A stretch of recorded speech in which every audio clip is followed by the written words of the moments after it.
carrés. Est-ce que du coup, il y a quelque chose peut-être à voir? Là, je connais l'origine. Ah. En fait, les places de parking sont presque toujours de 25 mètres carrés, puis parfois de 10 mètres carrés seulement le long des trottoirs. Alors 25 mètres carrés, c'est dans un parking. Par exemple, vous prenez le plus grand parking d'Europe, il est à Disneyland Paris. Vous avez 10 000 places là,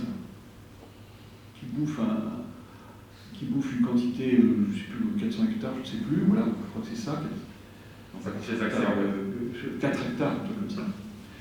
Enfin, vous divisez par le nombre de voitures, vous obtenez 25 mètres carrés. D'accord, c'est les accès. Ça, exactement, ça comprend les espaces de dégagement. Pour le long du trottoir, l'espace de dégagement, c'est la voirie, la chaussée, quoi. C'est la chaussée, donc on n'en tient pas compte.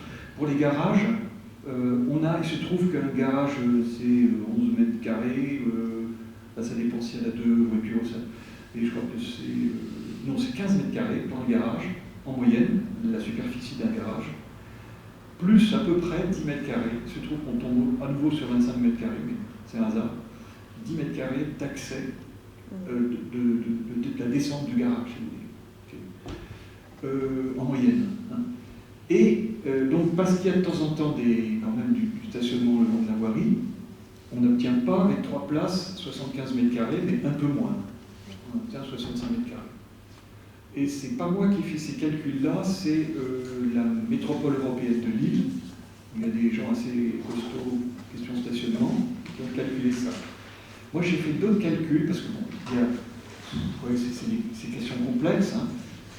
J'ai fait d'autres calculs pour l'Île-de-France, dont je ne suis pas très sûr, parce que j'ai fait ça dans le cadre justement d'un contrat pour le Prédit il y a une vingtaine d'années, 15 ans plutôt. Et je suis arrivé à des chiffres un petit peu un cran en dessous, mais il faudrait que je revérifie. Ma méthode est assez différente. Et bref, bon, de toute façon, même si, quelle que soit la méthode, c'est un ordre de grandeur. C'est un ordre de grandeur, et ce qui est absolument vrai, c'est que la voiture, rien qu'en stationnement, prend déjà plus de place que le logement. 40 mètres carrés pour le logement, ça comprend les résidences secondaires. C'est un chiffre qu'on trouve assez facilement sur le net. Et les 15 mètres carrés pour le bureau, ça se trouve assez facilement. Ça comprend les 15 mètres carrés, les espaces de dégagement, la cantine, enfin les couloirs, la cantine, etc. Et du coup, je me permets de vous poser une deuxième question. Par rapport aux projections futures, ça va reprendre un petit peu le questionnement sur la 147 de manière générale. Est-ce que dans les perspectives long terme, il y a 2 sujets? Le premier, vous l'avez évoqué, qui est la voiture électrique. D'ailleurs, au passage, il y a des comparateurs qui sont créés en ligne, notamment qu'on appelle Climobile, qui va sur des revues et des informations scientifiques pour comparer des véhicules. Mais est-ce que vous auriez, par exemple, des idées sur des perspectives long terme de taux de pénétration concernant le véhicule électrique, pour savoir si ou non il est réaliste d'envisager une électrification totale du parc à 5, 10, 15, 20 ans? Et parallèlement à ça, c'est vraiment joint, la crise énergétique et la dépression pétrolière qu'on va subir d'ici 2050 et particulièrement d'ici 2030.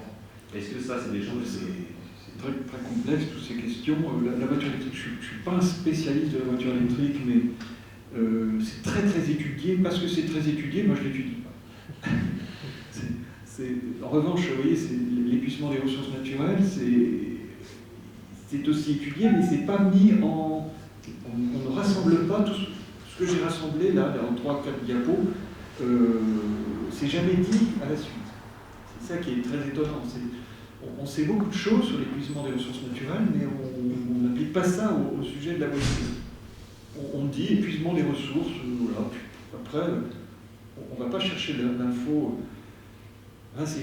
En fait, on vit dans le monde de la recherche dans un monde cloisonné.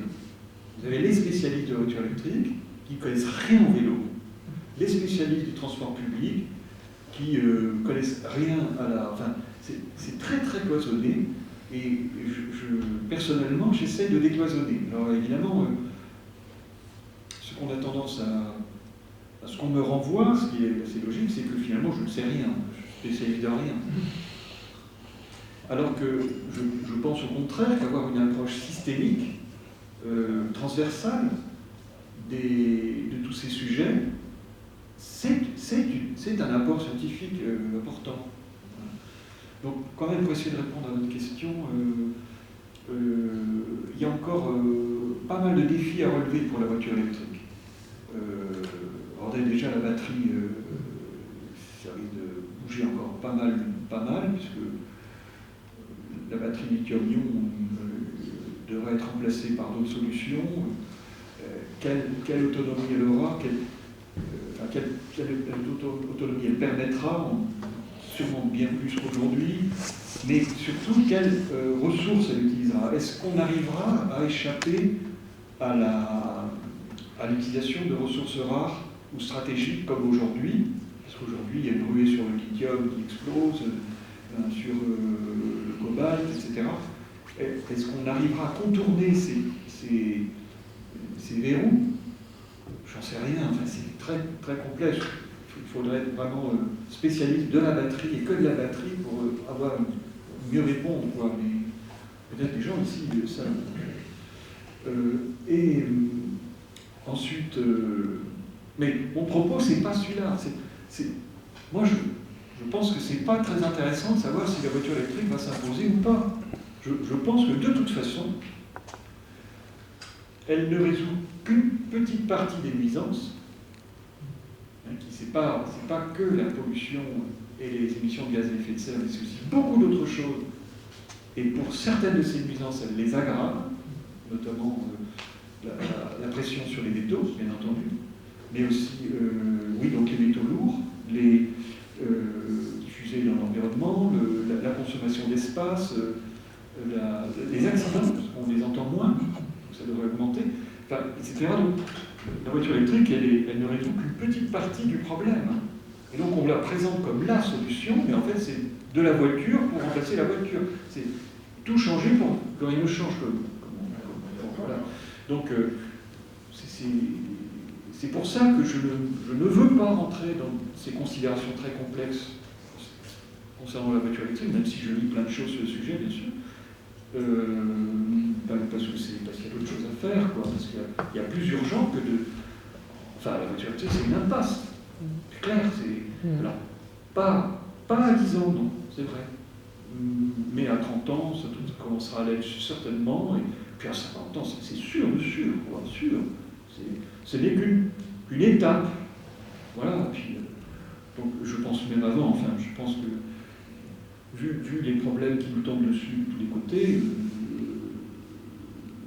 il deviendra évident dans, je pense, 10 ans, 20 ans, qu'il faut faire autre chose, quoi.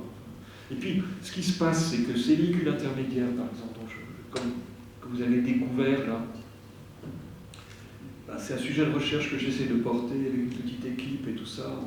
L'ADEME, on a réussi avec l'ADEME dans le coup, pour qu'ils s'intéressent un peu plus au sujet. Donc on espère que... et d'ailleurs, il y a un défi, ça y est, on a obtenu, l'ADEME va lancer un défi très prochainement sur justement l'innovation dans ce domaine. Bon, c'est un premier coup d'essai, on verra bien. Enfin bref, quelque part, il faut déjà nommer, parce que ça n'avait pas de nom avant. Donc il faut déjà nommer le truc, donc véhicule intermédiaire, bon, pour l'instant, c'est très très peu utilisé encore le terme, mais on espère imposer juste ce terme, cette expression-là, pour dire qu'il y a autre chose. Alors que la pub automobile, c'est la deuxième pub après les cosmétiques, je crois. Enfin, il y a 3 milliards, je crois, quelques par an de pubs qui nous arrosent. Et les constructeurs nous font croire sans arrêt qu'il n'y a pas d'autre solution. Moi, je suis invité à Europe 1, je pense qu'il y a 2-3 ans, invité à Europe 1 pour parler de la modération du trafic auto. Mais il y a eu je ne sais plus, 3 ou 4 pubs, j'étais entrelardé de pubs pour la voiture. Comment on peut être crédible? Donc à la fin, je leur ai dit, mais attendez, mais c'est un tabou, évidemment, dans les radios privées, tout ça, on ne peut pas parler de la pub. C'est ce qui les fait vivre. Donc, c'était tabou, quoi. J'avais enfreint un tabou absolu, quoi. Bon. Donc les imaginaires sont complètement façonnés par la pub. Donc évidemment, un jour, il faudra interdire la pub pour la voiture, bien sûr. c'est déjà demandé, hein, il y a des débats, donc vous savez qu'il y a juste maintenant, il y aura un petit écriteau à la fin, là, la pub, je ne sais plus, préférer les transports publics, ou je ne sais plus, il y aura des petites formules, 3 formules qui ont été retenues, mais qui sont... C'est comme fumer tu, quoi. Vraiment. L'énergie de famille. Oui. L'énergie de famille avec le Oui. Alors, il nous reste 5 petites minutes, donc on va prendre une dernière. Oui, c'est pas tant des questions que rebondir sur des expressions qui ont été citées, et parce que le plus complexe, c'est bien le comportement humain, il me semble, et on le voit bien dans la présentation. Donc j'ai rebondi sur 2-3 expressions. Alors justement, le premier, c'est l'effet rebond. C'est applicable dans tous les domaines. La deuxième expression, c'est aussi les effets pervers, c'est applicable encore dans tous les domaines. On devrait se préoccuper, je pense, à chaque fois qu'on va lancer des solutions, c'est de se préoccuper de quels effets pervers possibles. Dans l'industrie, il y a une méthode de résolution de problèmes, alors c'est encore bien plus vaste et bien plus complexe ici sûrement. Puis la dernière expression, alors du coup, là ça s'applique partout, y compris, alors c'est un sujet tabou, mais on ne va pas rentrer là-dedans, la crise sanitaire y compris. Vous avez parlé de carottes et bâtons. Moi, il y a longtemps que je pensais à des mesures incitatives, là encore dans tous les domaines, ça ne suffit pas. Mesures dissuasives, ça ne suffit encore pas. Et bien des fois, il faut des mesures coercitives. Point. Mais alors ça, c'est pas très populaire. Oui, alors ces 3 questions me préoccupent énormément et il y a un travail d'épistémologie, en fait, de fondement des sciences à faire. C'est très compliqué, j'avoue, j'ai en fait, comme beaucoup de chercheurs, j'ai plusieurs articles au feu. J'ai écrit plusieurs articles en même temps. On fait tous cela, plus ou moins. On arrive finalement tous à... Vous croyez que le chercheur, quand il a l'idée d'étape, il écrit un article. Non, c'est dans le bouillonnement des réactions, des idées qui traînent, etc. En fait, de temps en temps, je me dis, ah ça pourrait nourrir tel type d'article, et je rajoute quelque chose, etc.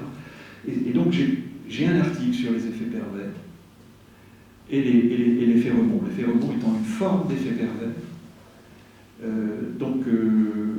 Et effectivement, les méthodes de résolution de problèmes dans l'industrie, il se trouve que je les ai étudiées dans les années 80, parce que je ne travaillais pas sur la mobilité à cette époque, mais sur l'organisation des entreprises à cette époque-là.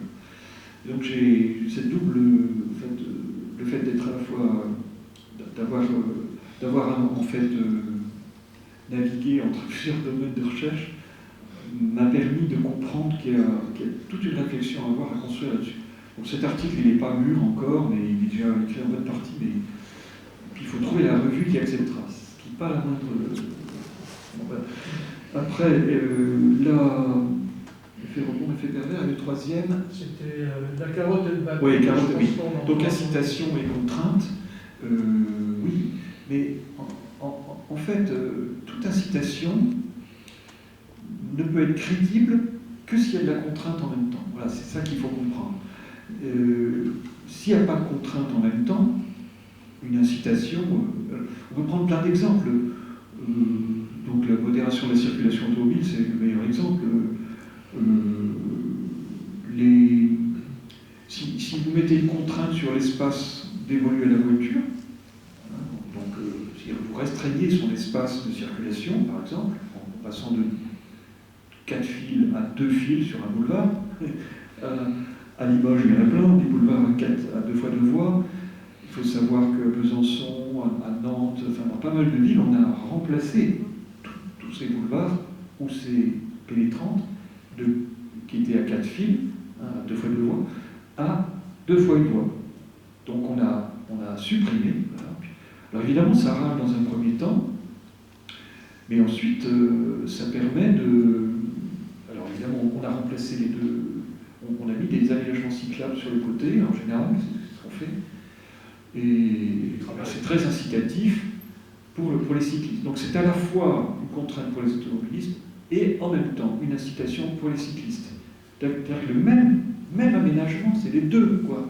Et en fait, toute mesure est toujours les deux, quelle qu'elle soit. Réfléchissez, vous prenez n'importe quelle mesure, n'importe quelle politique publique en matière de mobilité, et vous verrez qu'elle est toujours à la fois contrainte et incitation, si on veut bien l'analyser en détail. Donc par exemple, je parle, la gratuité du transport public, on se dit, c'est que du bénéfice, quoi. C'est que de l'incitation, c'est pas de la contrainte. Détrompez-vous, il faut le financer. Il faut le financer. Donc c'est de l'impôt qui, en plus, c'est des ressources financières qui ne vont pas à autre chose. Et on met un gros couvercle sur la contrainte. On ne vous dit pas qu'on ne peut pas financer autre chose, mais c'est vrai, bien sûr. Etc. Merci beaucoup. Alors, après, on n'a pas le temps pour davantage de questions parce qu'on doit libérer la fac. Merci à vous d'être venus ici. Quelques remerciements également à nos techniciens, Laurent pour le son, Sébastien Alexandre pour la conférence. Merci aussi à mes collègues, comme d'habitude, Fabienne, Laura et Sophie de la cellule qualité pour l'organisation de la conférence. Merci aussi à la fac de droit de nous avoir accueillis ce soir. Et merci bien sûr à notre intervenant, Frédéric Ferrand, pour tous ces éléments. Merci pour votre écoute. Une dernière chose avant de partir, on organise un autre événement pas plus tard que la semaine prochaine. Ça sera mardi, dans ce même amphi, une table ronde avec 2 chercheurs de l'Université de Limoges, un avocat spécialisé autour des questions de l'eau, des usages de l'eau et des crises à toutes les échelles, locales, nationales, internationales, qu'on peut rencontrer autour de l'eau, qui ne sera pas traité uniquement comme une simple ressource, mais également comme un problème social et politique. Merci à vous et une excellente soirée.